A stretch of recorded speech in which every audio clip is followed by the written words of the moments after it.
Hey guys, today we're going to take a look at Foul Cascade FC. This is a level 28 to low 30-ish dungeon. We're at the first boss here, Matron Verosa. It's a council-like fight. There's three guys here. Matron Verosa is the big hag in the middle, Lesh is the ghost, and Gruz is the gruesome-looking guy on the right.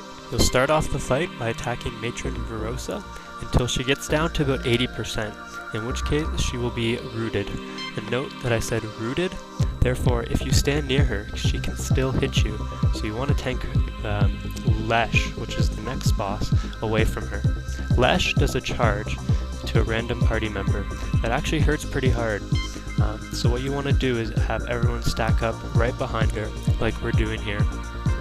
Once she gets down to 50%, Gruz is going to become attackable. Gruz has two main abilities. One is a frontal cleave, so the tank needs to tank him away from the group. The second ability is a buff that he gains on himself over time called Endless Rage. This will make him hit harder, but it'll also make him walk slower. So if the tank is having problems, you can kite him around when the buff gets high. We didn't have this problem because we actually have two off healers and a healer, a bard, Chloromancer, and pretty sure it's a warden healing. Once Gruz gets down to 50%, as you can see, both Lesh and Gruz will start attacking you. Usually you want to kill Lesh down first. In this video, we actually burnt them down both around the same time. I guess there was lots of AoE. But generally you want to kill Lesh first, and then Gruz. After they're both dead, Matron Verosa becomes attackable. She has two main abilities. One is a direct damage cast that isn't too much of an issue.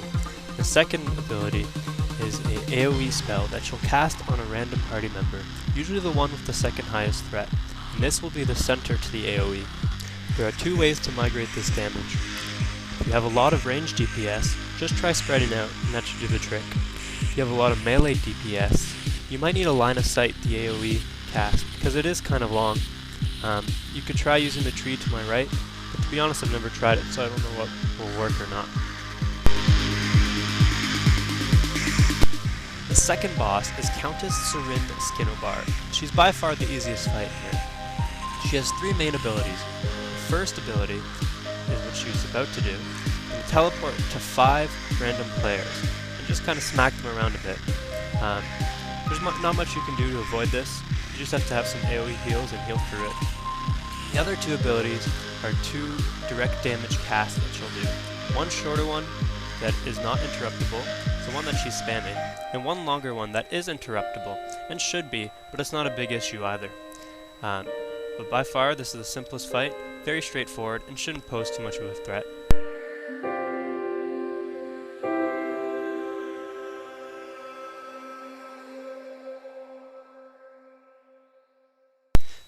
This is the third boss, Kresimir Baryanov. He starts off the fight by sending 3 waves of ads. I unfortunately didn't film the first wave because I was getting awful lag. We just killed down the second wave. The first wave shouldn't be a problem, they're all non-elites, and the second wave are just elites. The third wave, he sends 2 big guys, and the bigger one is basically the one you want to kill first. That's because he's getting buffed by Kresimir. Once they're down, we can fight the actual boss. I have to apologize for the awful lag that I got here. I don't know if it was something in the room or what, but at least I held aggro, I guess. Kresimir has 3 main abilities. The first one is just a spammable spell that he's casting on the tank to do some damage. The second ability is an AoE knockback that affects everyone in melee range. The third ability is an AoE dot that he puts on a random party member. This dot will hurt anyone else that's within range of that party member. However, this is dispellable, and it definitely needs to be dispelled.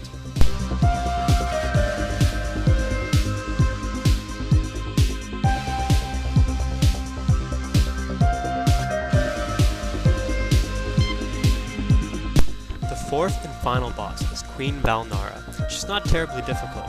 She has 3 main abilities. The first one is a spell cast that puts a dot on a random person. The second ability is an AoE that she puts on the ground. The tank just needs to kite them around and stay out of it. Her third ability is the one you kinda gotta watch out for. She'll charge a random party member and, yes, impregnate them, at which point they'll get a dot. It does quite a bit of damage. Once it runs up, it'll summon a small little spider. The spider needs to be killed ASAP. If you're a tank with a ranged taunt like me, it's not too much of an issue. Otherwise, it could be kind of tricky. They do hit pretty hard.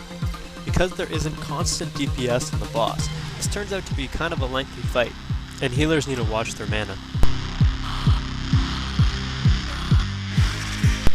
That's it, guys. Please leave some comments, let me know what I'm doing right, what I'm doing wrong.